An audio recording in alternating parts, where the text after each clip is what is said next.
पहले हमने देखा जब हमने अप्लाई किया this was reflection followed by perpendicular rotation. अब हम क्या करेंगे, हम इससे सेकंड केस जो हमारे पास आता है that is apply rotation perpendicular to reflection on methane molecule. तो सबसे पहले हम मीथेन मॉलिक्यूल ड्रा करेंगे। मीथेन मॉलिक्यूल को हमने पहले भी डिस्कस किया था, हमारे पास किस तरह से मीथेन मॉलिक्यूल होता है। एक हमारे पास आता है अपर, एक हमारे पास आता है लोअर पोजीशन पे, एक फ्रंट पोजीशन पे आता है और एक बैक पोजीशन पे आता है। तो जब हम इसको ड्रा करते हैं तो दो हाइड्रोजन हमारे पास प्लेन में आते हैं, एक हमारे पास प्लेन से अपर साइड पे जिसको हम फ्रंट कहते हैं और दूसरा हमारे पास बैक साइड पे आता है। तो जब हम इसको ड्रा करेंगे ये मॉलिक्यूल हमारे पास इस तरह से आएगा।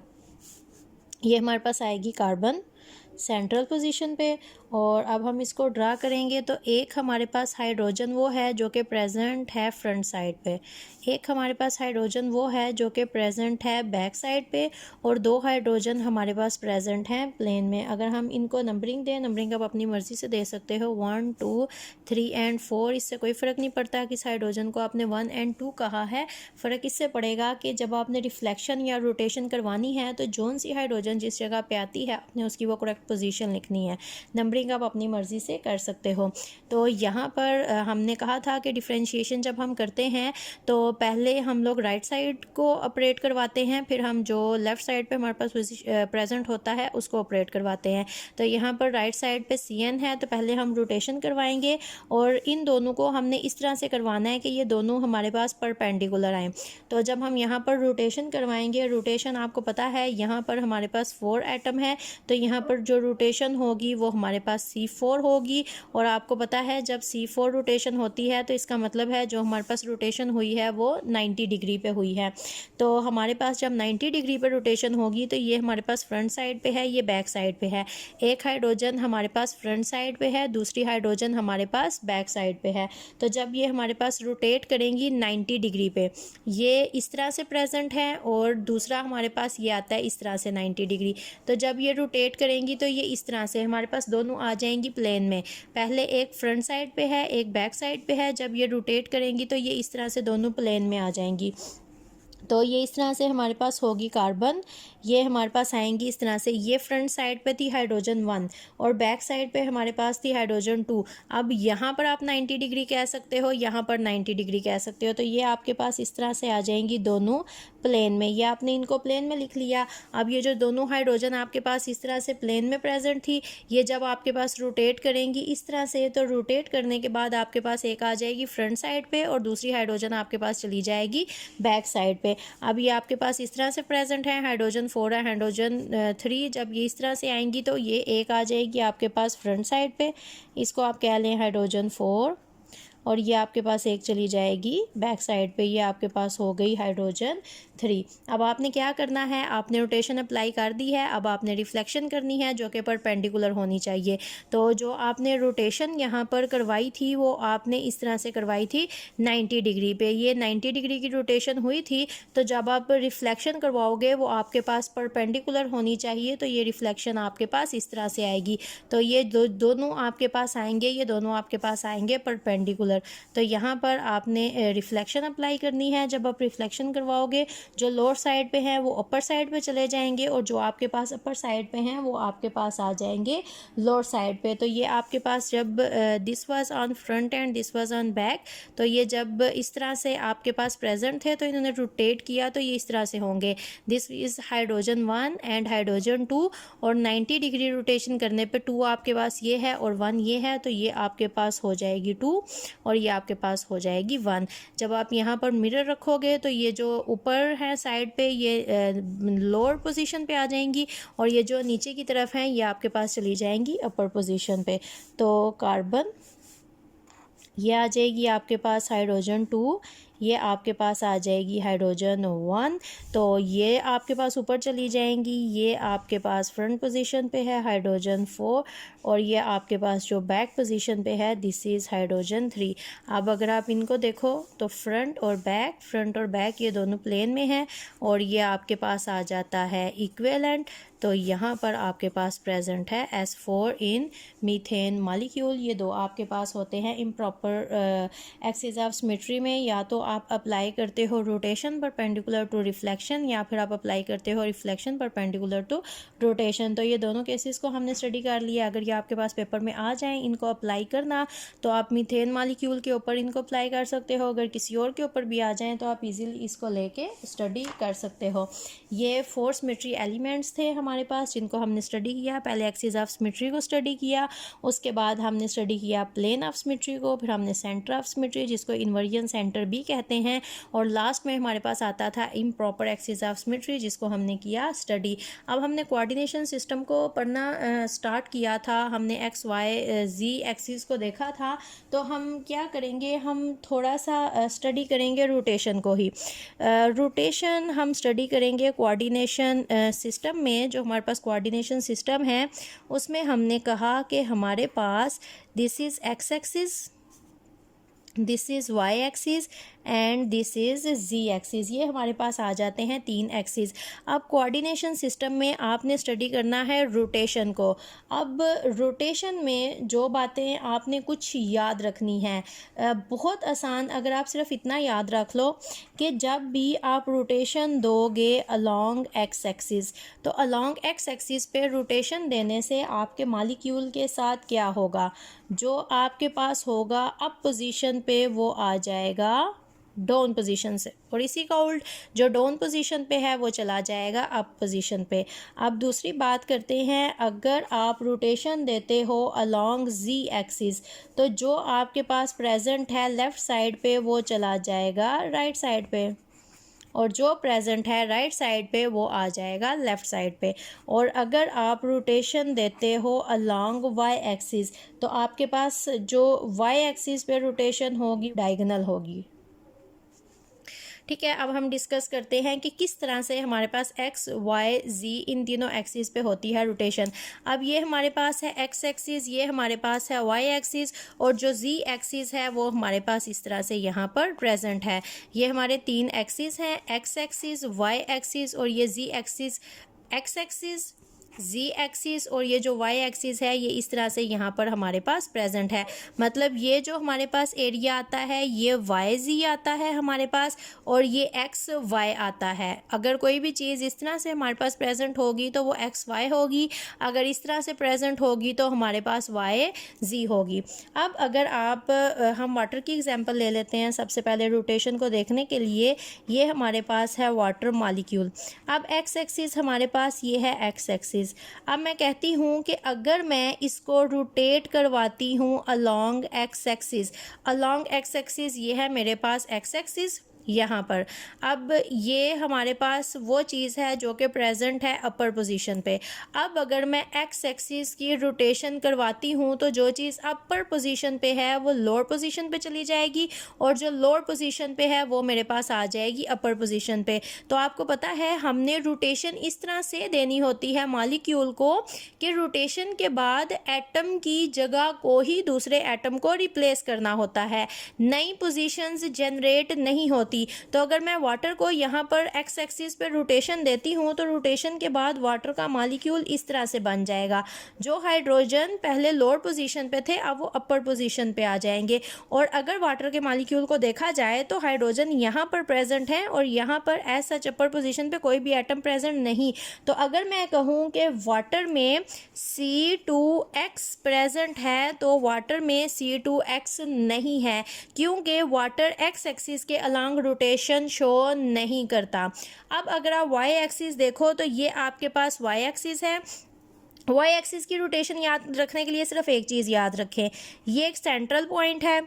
अगर कोई एटम लगा हुआ है यहाँ पर, जब उसने यहाँ पर इस एक्सिस के गिर्द करना है रोटेट, तो वो इस तरह से रोटेट करेगा। ये देखें, ये जो है यहाँ पर अगर मैं कहती हूँ ये मेरे पास है वाई एक्सिस, अगर ये यहाँ पर स्टे करे तो, जो कि नहीं कर रहा, चलें, ये मेरे पास यहाँ पर है वाई एक्सिस।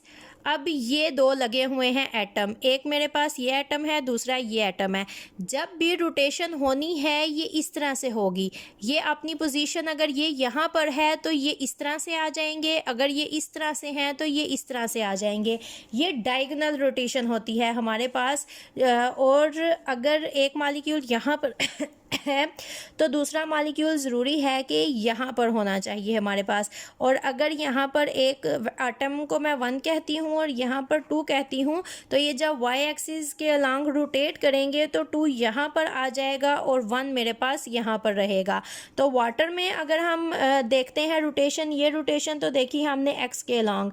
अगर हम रोटेशन देखते हैं वाई के अलॉन्ग, तो यहाँ पर तो हाइड्रोजन एटम प्रेजेंट हैं। जब ये रोटेट करेंगे तो ये रोटेट करके ये वाला एटम यहाँ चला जाएगा और ये वाली पोजीशन एम्प्टी रह जाएगी और ये एक नई पोजीशन ऑक्यूपाई हो जाएगी।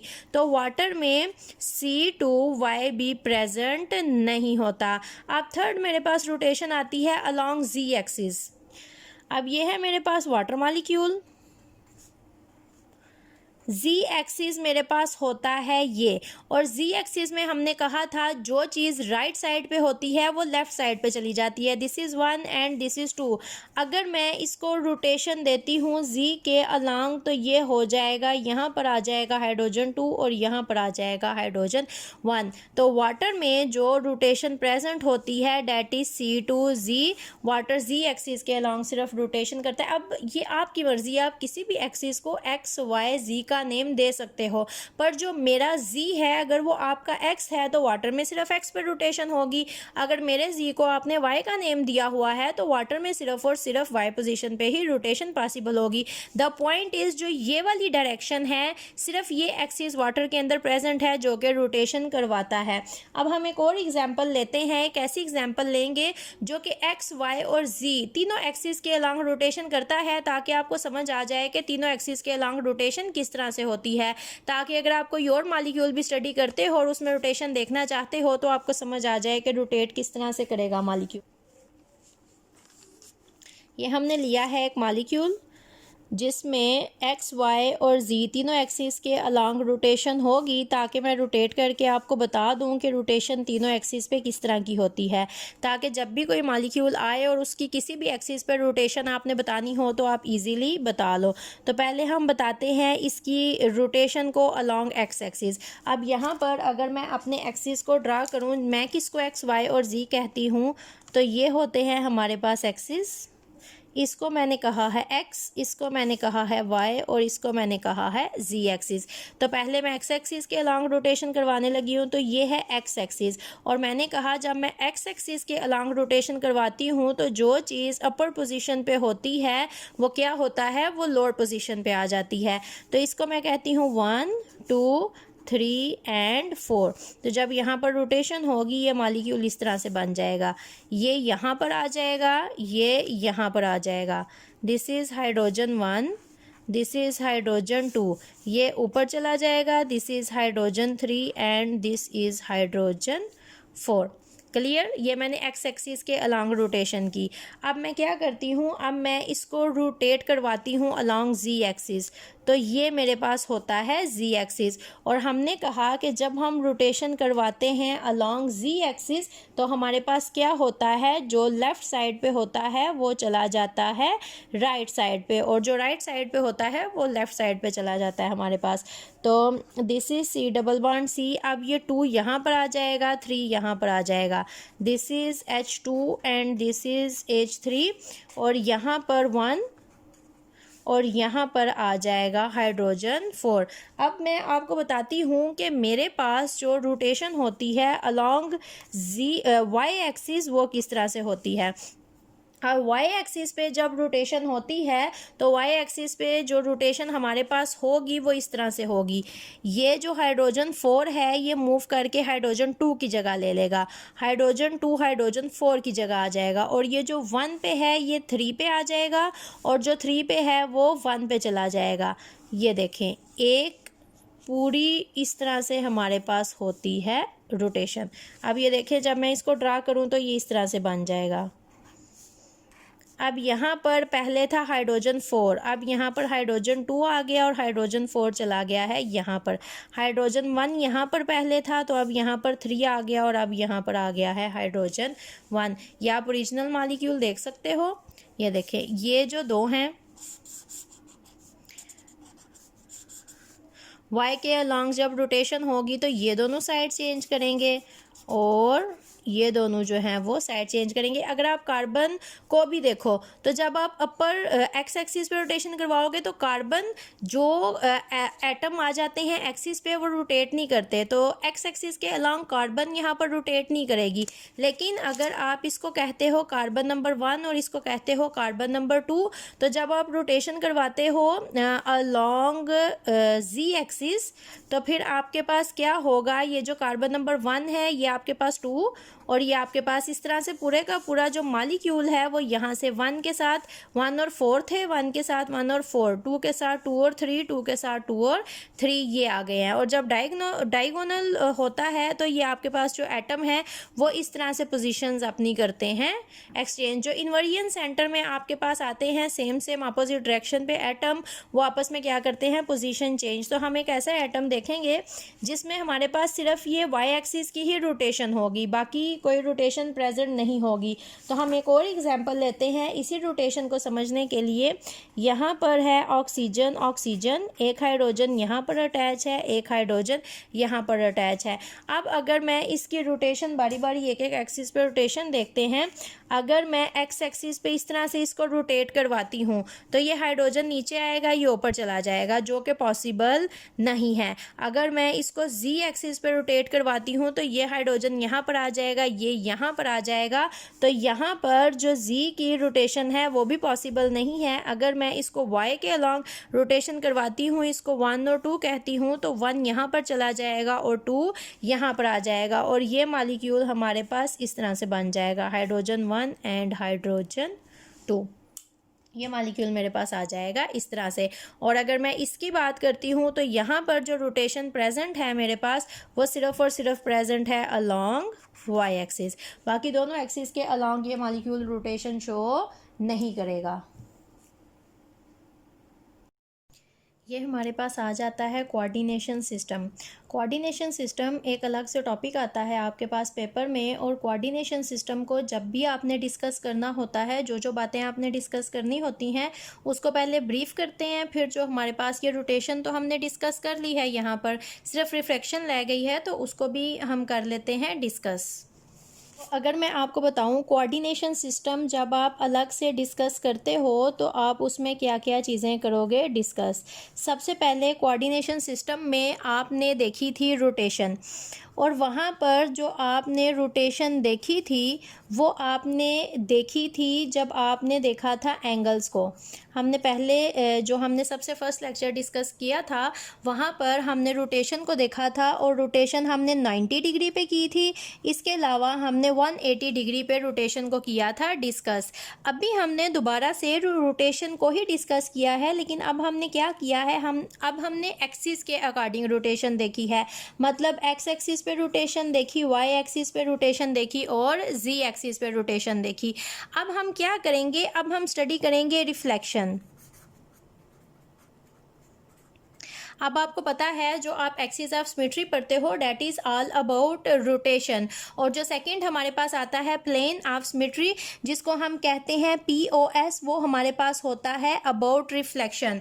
तो अगर आपको रिफ्लेक्शन में कन्फ्यूजन होती है तो आप प्लेन ऑफ सिमेट्री को देख सकते हो, या फिर अगर आपको प्लेन ऑफ सिमेट्री में कोई कन्फ्यूजन होती है तो फिर आप रिफ्लेक्शन को याद कर सकते हो। तो अभी हम कोऑर्डिनेशन सिस्टम में जब रिफ्लेक्शन को हम देखेंगे तो हम स्टार्ट वाटर मॉलिक्यूल से ही करते हैं। अब ये देखें, ये हमारे पास आता है इस तरह से वाटर मॉलिक्यूल। अब अगर रिफ्लेक्शन आपने याद करनी हो तो आप सबसे पहले ये याद करोगे कि इसमें आपके पास सिग्मा कौन कौन से थे। इसमें 2 सिग्मा थे और वो दोनों आपके पास थे vertical. This is water molecule. एक आपके पास ये आता है मिरर। अगर आप इस तरह से यहाँ पर सेंटर में मिरर रखते हो तो ये आपके पास दो मिरर इमेजेस बनते हैं, मतलब ये सेम एक दूसरे के इक्वल हाफ पार्ट्स आते हैं। और दूसरा हमारे पास ये वाला था, अगर हम इस तरह से इस मालिक्यूल को सेंटर में से कट करते हैं तो ये हमारे पास पूरा हाफ ऑक्सीजन, हाफ हाइड्रोजन और हाफ ये हाइड्रोजन, इस तरह से पूरा मालिक्यूल हमारे पास कट हो जाता है। और ये दो हमारे पास यहाँ पर बन जाते हैं सिग्मा, दो हमारे पास बनते हैं प्लेन। अब जब हमने कोऑर्डिनेशन सिस्टम में देखना है तो पहले हम कोऑर्डिनेशन सिस्टम यहाँ पर ड्रा करेंगे। ये देखें, एक्स वाई जी। अब आपने ये देखना है, ये देखें, पहला सिग्मा अगर हम नेम देते हैं, एक ये सिग्मा है हमारे पास, एक ये सिग्मा है। कोऑर्डिनेशन सिस्टम में हमने इसको अलोंग दी एक्सिस देखना है हमारे पास। तो ये देखें, पहला हमारे पास आता है ये, मतलब मिरर इस तरह से मैंने काटा है, मतलब ये इस तरह से मिरर हमारे पास आ रहा है। तो अगर मैं इस तरह से बात करती हूँ, ये देखें इस तरह से, तो एक तो मेरे पास ये वाला जी एक्सिस आएगा, दूसरा ये जो हमारे पास आएगा, दूसरा ये जो हमारे पास इस तरह से खड़ा हुआ है वाई एक्सिस, ये वाला। आपको पता है हमारे पास क्या होता है, this is X axis, this is Z axis और वाई एक्सिस इस तरह से हमारे पास यहाँ पर प्रेजेंट है।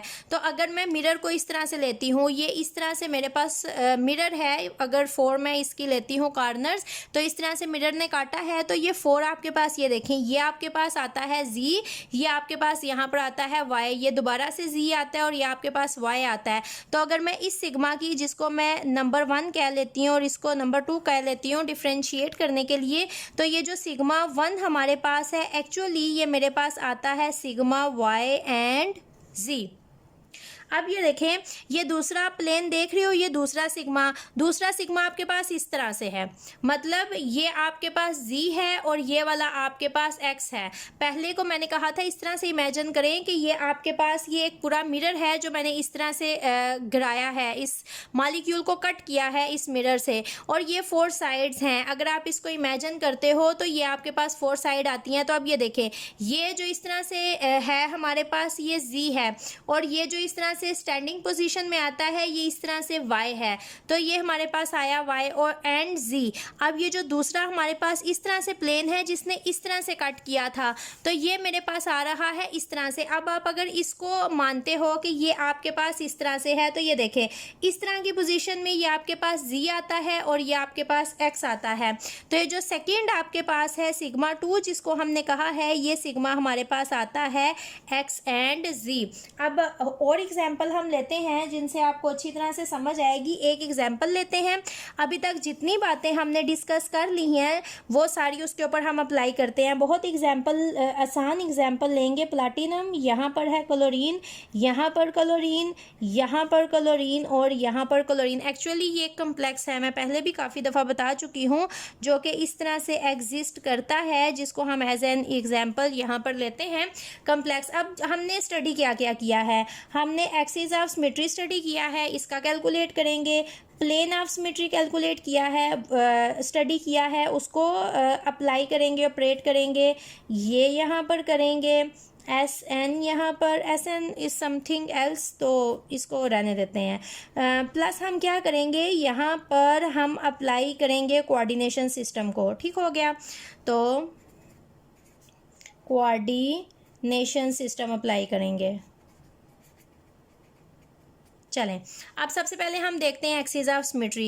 एक्सिस ऑफ सिमेट्री में हमारी ट्रिक सबसे पहले उसी पे आते हैं। यहाँ पर जो Cn आएगा वो हमारे पास आएगा C4, और अगर C2 एक भी प्रेजेंट हो जाता है, सेंटर में से पास कराएं तो ये C2 बन जाता है, तो टोटल 4 आ जाएंगे हमारे पास यहाँ पर C2। ये हमारे पास एक्सिस ऑफ सिमेट्री आ गया। प्लेन ऑफ सिमेट्री को देखें, अगर 4 यहाँ पर C2 है तो 4 यहाँ पर सिग्मा वर्टिकल होंगे। अगर एक भी सिग्मा वर्टिकल प्रेजेंट होता है तो ये देखें, अगर मैं यहाँ पर मिरर रखती हूँ तो ये molecule into 2 equal half parts, जिसमें अगर मैं प्लाटिनम को भी यहाँ पर स्फीयर दिखा दिखाती हूँ तो काटेंगे तो प्लैटिनम हाफ सर्कल, ये 2 फुल सर्कल, यहाँ पर प्लैटिनम हाफ सर्कल, ये 2 फुल सर्कल यहाँ पर हमें नज़र आएंगे। तो एक सिग्मा वी तो हमें नज़र आ गया। अगर एक भी नज़र आ जाता है सिग्मा वी हमारे पास, तो फिर हमने कहा कि अगर एक है तो इसका मतलब उतने ही होंगे जितने यहाँ पर सी एन है। तो यहाँ पर एक सिग्मा वी नज़र आ गया है, तो इसका मतलब है यहाँ पर 4 सिग्मा वर्टिकल हमारे पास प्रेजेंट है। सेकेंड चीज़ हम देख लेते हैं कि सिग्मा हॉरिजॉन्टल हमारे पास प्रेजेंट है या नहीं।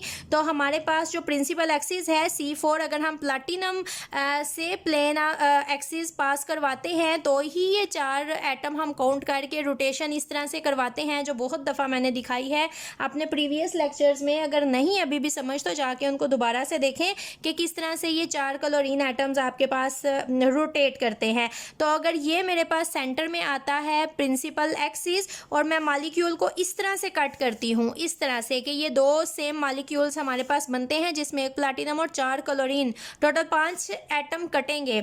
बाकी जितने भी मैं इस तरह से काटूंगी एक एटम कटेगा और ये देखें ऐसे पार्ट्स बनेंगे। जब इस तरह से मैं काटती हूँ तो पूरे का पूरा मॉलिक्यूल कट होके 2 हमारे पास उस तरह के सेम मॉलिक्यूल बनाते हैं। तो अगर ये हमारे पास इस तरह से आता है प्रिंसिपल एक्सिस और इस तरह से कट होती है तो ये दोनों हमारे पास परपेंडिकुलर पोजीशन में आते हैं। तो इसका मतलब है कि यहाँ पर सिग्मा हॉरिजॉन्टल भी हमारे पास प्रेजेंट है। ये देखने में मे बी आपको एन लगे, लेकिन ग्रुप थ्योरी आप पढ़ रहे हो, आपको पता है सिग्मा वर्टिकल होता है और सिग्मा हॉरिजॉन्टल होता है। तो दिस इज एच, एन नहीं समझोगे इसको आप, ठीक है। उसके बाद सेंटर ऑफ सिमेट्री आता है जिसको इन्वर्जन सेंटर कहते हैं। तो ये डायगोनली मूव करता है। तो यहाँ पर आप देख सकते हो एटम एट डायगोनल पोजीशंस इस तरह से प्रेजेंट है। तो यहाँ पर हमारे पास आई बी प्रेजेंट है। उसके बाद ये सारी चीज़ें तो हमने पहले भी पढ़ ली, काफ़ी दफ़ा रिवाइज भी कर ली, अभी दोबारा से इनको रिवीजन कर लिया क्योंकि अब हम इन सबको वाइंड अप करेंगे और नेक्स्ट जो हमारा लेक्चर होगा वो पॉइंट ग्रुप पे होगा। बातें यही सारी आगे ऐड होंगी लेकिन ये एक दफ़ा क्लियर हो जानी चाहिए। अब हमारे पास आते हैं कोऑर्डिनेशन सिस्टम। तो कोऑर्डिनेशन सिस्टम में जो एंगल्स पे हमने रोटेशन थी वो तो यहाँ पर सारी डिस्कस कर ली। अब यहाँ पर कोऑर्डिनेशन सिस्टम प्रॉपरली हमने ये जो हमारे पास रोटेशन है, हमारे पास रिफ्लेक्शन है, इसको हमने कोऑर्डिनेशन सिस्टम में देखना है। रोटेशन देखेंगे यहाँ पर कौन सी है और रिफ्लेक्शन देखेंगे हमारे पास कौन सी है। तो पहले आप देखोगे कि यहाँ पर जो आपके पास रोटेशन है वो होनी है along X axis, Y axis and Z axis. तो आप देखोगे कि X axis, Y axis, Z axis किस किस एक्सिस पे ये रोटेशन शो करता है। तो सबसे पहले ये हमारे पास है एक्स एक्सिस, ये हमारे पास एक्स एक्सिस है, ये एक्स एक्सिस है। ये देखें 1 2 3 एंड 4। और अगर प्लैटिनम की बात करें तो हमने इसको नहीं रोटेट करवाया, तो यहाँ पर रोटेशन करके हम देखते हैं। अब ये देखें, अगर ये एक्स एक्सिस पे है तो अगर मैं एक्स एक्सिस पे रोटेशन देती हूँ, अगर आप इस पे गौर करो हैंडल पे, तो ये देखें ये पहले लोअर पोजीशन पे है। अगर मैं एक्स एक्सिस पे इस तरह से रोटेशन देती हूँ तो ये अपर पोजीशन पे चला जाएगा और ये साइड जो अपर पोजीशन पे थी ये अब लोअर पोजीशन पे आ गई है। तो अगर मैं इसको रोटेशन देती हूँ अलोंग एक्स एक्सिस तो ये इस तरह से बन जाएगा। प्लैटिनम यहाँ पर सेंटर में आएगा। अब ये जो क्लोरीन अपर पोजीशन पे थी, क्लोरीन 1 एंड क्लोरीन 2 ये लोअर पे आ जाएंगी और क्लोरीन 4 एंड क्लोरीन 3 यहाँ पर आ जाएंगी अपर पोजीशन पे। तो यहाँ पर आप लिखते जाओ साथ साथ। अगर इसके अंदर प्रेजेंट होती है C4 तो C4 अलोंग एक्स एक्सिस आपके पास प्रेजेंट है। अब सेकंड आपके पास आता है Y आपके पास इस तरह से है यहाँ पर और इस तरह से मॉलिक्यूल ने रोटेट करना है। तो ये तो प्रिंसिपल एक्सिस यहाँ पर प्रेजेंट है और इस तरह से ये रोटेशन शो कर रहा है। तो अगर मैं इसको रोटेट करवाती हूँ अलोंग Y एक्सिस तो ये इस तरह से रोटेट करेगा। ये 3 आगे इधर 1 की जगह पे आ जाएगा, 1 मूव करके 2 की जगह पे मूव कर जाएगा, 2 यहाँ पर 4 की जगह पे और 4 3 की जगह पे, ये इस तरह से रोटेट कर जाएगा। ये इस तरह से बन जाएगा। प्लैटिनम यहाँ पर सेंटर में। अब जिस एक्सिस के ऊपर रोटेशन होती है, जिस मॉलिक्यूल के एटम के ऊपर रोटेशन होती है उसकी जगह नहीं चेंज होती, वो फिक्स रहता है। अब ये देखें 1 2 3 4 थे, तो जब आगे मूव करेंगे 1 यहाँ पर आ जाएगा, 2 आ जाएगा यहाँ पर, 4 चला जाएगा यहाँ पर और 3 चला जाएगा यहाँ पर। मतलब C4 Y एक्सिस पे भी आपके पास प्रेजेंट है। तो थर्ड हमारे पास आ जाता है यहाँ पर, Y एक्सिस पे भी प्रेजेंट है। अब हम Z एक्सिस पे देखेंगे तो Z एक्सिस हमारे पास इस तरह से है, ये रोटेशन होनी है इस तरह से। जो चीज़ें राइट साइड पे हैं वो लेफ्ट साइड पे चली जाएंगी और जो लेफ्ट साइड पे हैं वो राइट साइड पे चली चली जाएंगी। तो जब हम इसको रोटेशन देंगे अलॉन्ग जी एक्सिस तो हमारे पास क्या होगा, ये क्लोरीन 2 और 4 पोजीशन पे जो थे 2 और 4 हमारे पास आ जाएंगे यहाँ पर, और क्लोरीन 1 और क्लोरीन 3 चली जाएगी यहाँ पर। अब इसका मतलब अगर मैं बात करती हूँ दिस कम्प्लेक्स की, तो इसके अंदर rotation along X Y and Z तीनों एक्सिस पे प्रेजेंट है। अब हमारे पास आ जाती है रिफ्लेक्शन। तो अगर आप रिफ्लेक्शन देखो तो रिफ्लेक्शन के लिए हमने सबसे पहले देखना है कि इसके अंदर सिग्मा कौन कौन से प्रेजेंट हैं। तो ये आप देख सकते हो इसके अंदर 4 सिग्मा वर्टिकल प्रेजेंट है और 1 सिग्मा हॉरिजॉन्टल प्रेजेंट है। अगर मैं इस तरह से मिरर रखती हूँ तो ये देखें, ये मेरे पास आता है जी एक्सिस, और ये इस तरह से जो स्टैंडर्ड पोजीशन पे आता है ये मेरे पास आता है वाई एक्सिस। तो ये जो पहला सिग्मा मेरे पास यहाँ पर आएगा ये मेरे पास आएगा सिग्मा जी सिग्मा वाई, मतलब ये वाई और जी है, ये जो इस तरह से प्रेजेंट है ये लोअर साइड जी है और ये जो स्टैंडिंग पोजीशन में आता है ये वाई है। तो ये जो मेरे पास बन जाएगा ये मेरे पास आ जाएगा सिग्मा वाई जी। अब सेकंड हमारे पास यहाँ पर देखें, एक ये हमारे पास आता है, अगर आप इसको देखो तो ये इस तरह से मिरर पड़ा हुआ है हमारे पास, इस तरह से ये मेरे पास x है और ये जो स्टैंडिंग पोजीशन पे है ये y है। तो यहाँ पर मेरे पास आ जाता है sigma x and y। Clear? यहाँ पर अब ये देखें, एक मेरे पास ये था, इसमें मेरे पास क्या था, ये z है और ये y है। दूसरा मेरे पास अगर मैं इस तरह से मिरर रखती हूँ तब भी तो ये मॉलिक्यूल 2 इक्वल पार्ट्स में कट रहा है जो सिग्मा वर्टिकल हमारे पास आते हैं। तो इस तरह से अगर आप देखो तो ये ऐसे आएगा। ये देखें, अगर मैं इसको देखती हूँ form in the form of एक पूरा मिरर, तो इस तरह से पूरा चौरस मिरर है। ये देखें, ये लोअर हमारे पास x आता है और ये जो स्टैंडिंग आता है अगर आप इसको इस तरफ भी रखते हो तो ये आपके पास y आ जाता है। तो सेकंड आपके पास एक्स वाई बनता है। अब एक हमारे पास हो गया ये, दूसरा हमारे पास ये। अब ये जो तीसरा हमारे पास आता है ये भी हमारे पास ये इस तरह से x आता है। अगर मैं इस तरह से मिरर रखती हूँ ये x है और यहाँ पर y है, इसको हमने ऑलरेडी लिख दिया है। ये भी इस तरह से मेरे पास x और y आता है। अब एक और है हमारे पास जो इस तरह से मॉलिक्यूल को कट करता है, एक प्लेन, ये प्रिंसिपल एक्सिस है और ये इस तरह से एक प्लेन जो हमारे पास सिग्मा हॉरिजॉन्टल आता है वो भी यहाँ से हमारे पास पास हो रहा है। और ये अगर इस तरह से मिरर यहाँ पर पड़ा हुआ है तो ये मेरे पास x आता है और ये मेरे पास z आता है। तो यहाँ पर मेरे पास सिग्मा x एंड z ये भी हमारे पास होंगे present. This is the best example you can add for showing the rotation on X Y and Z and for also showing the reflection on sigma X Y means on axis X Y Y Z and Z X. तो ये हमारे पास आ जाता है axis of symmetry, plane of symmetry, उसके बाद inversion centre है। इम्प्रॉपर को आगे डिस्कस इतना नहीं करेंगे, वो सिर्फ क्वेश्चन अगर आपके पास आ जाए तो वहाँ पर आप उसको लिखते हो। उसके बाद कोऑर्डिनेट सिस्टम है जिसमें आपने रोटेशन को समझा, उसके बाद आपने रोटेशन और रिफ्लेक्शन प्रॉपर एक्सिस पे उनको अप्लाई किया। क्लियर? अगर अभी तक इसमें कोई कन्फ्यूजन है तो यू कैन आस्क।